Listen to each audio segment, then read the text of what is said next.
have conversations with a lot of people who don't hunt. They've never been around hunting. They don't even know someone who hunts.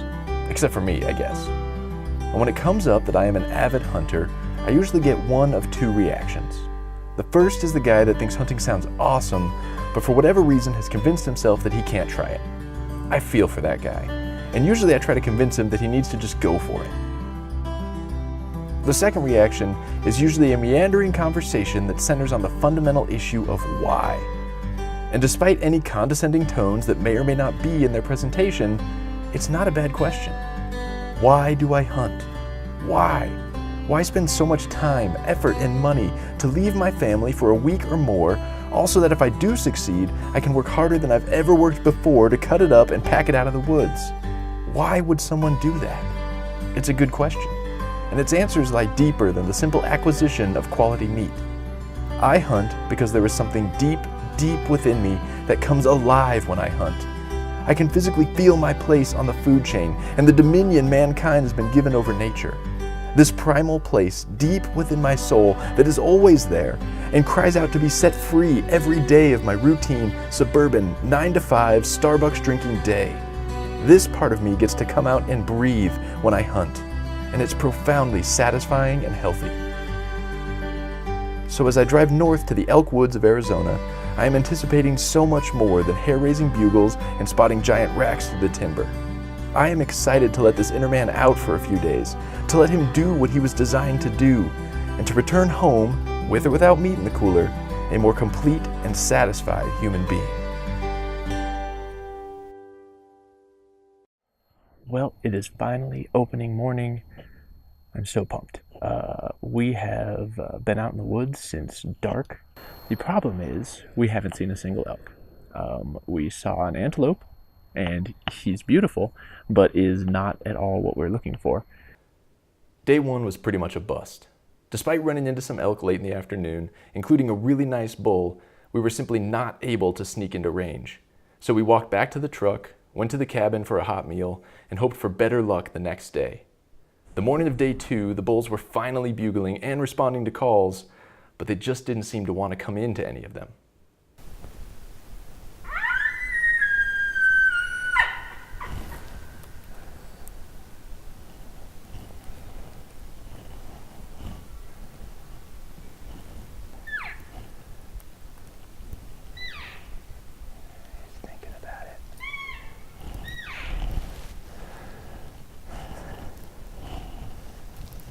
Days 2 and 3 were basically the same.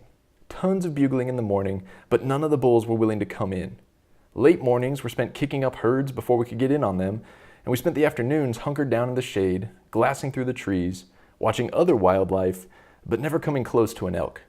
That kind of frustrating monotony tends to take a mental toll on a person. I don't know if anyone else has this problem, but whenever I'm hunting, I have the weirdest assortment of music that runs through my head. Today, so far, I've had some John Mayer, I've had some Johnny Cash. Currently, it's Grandma Got Run Over by a Reindeer. I don't know where that came from. I have not seen a reindeer. They do not live here. By day 4, strong winds were picking up, and we knew we needed a better strategy as the bulls just did not want to come into calls. We picked an area where we had seen lots of activity and hung out for the morning. After a couple groups came through and Zach had a close call where he was one step away from getting a shot, we built a blind and decided to switch to a fully committed ambush strategy. All right, it's morning of day 5. We made incredible time getting in here. Got to our blind before shooting light. The only big wild card today is the wind. It's supposed to be crazy windy, and that could mess them all up. Anyway, we have constructed what I would argue is the finest ground blind in the history of hunting. And we've just got this nice wedge we've created along the pathways they take. And unless the wind changes things, they should come right along here and give us an opportunity this morning. So, feeling hopeful. It's also chilly. Over the course of the morning, a group of cows and calves walked by, followed by a lone cow going the other direction. What was encouraging was that everything that came by was upwind of us, so if we could just get a bull to show up, we might have a shot. Finally, a lone 5x4 came meandering in through the timber. Despite our calls, he walked slowly back into the timber and bedded down about 90 yards from us. The wind was strong and in our favor, so I decided to roll the dice and try to crawl in on him.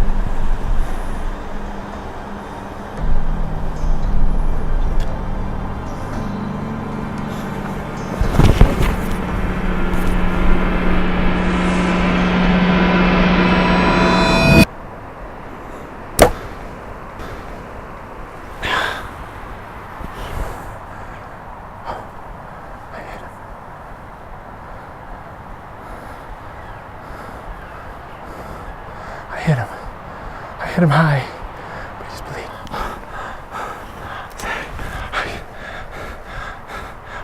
More or less. Holy crap. I hit him a little high.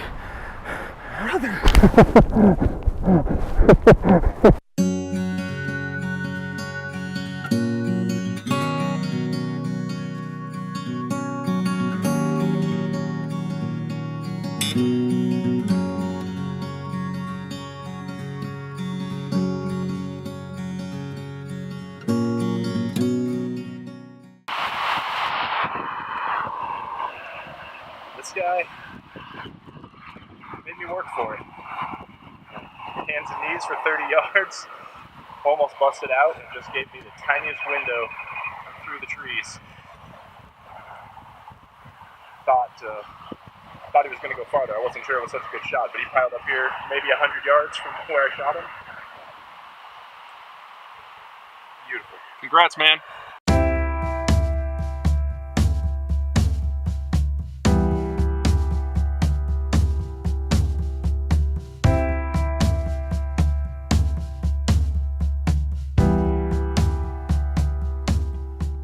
What you got there, Zach?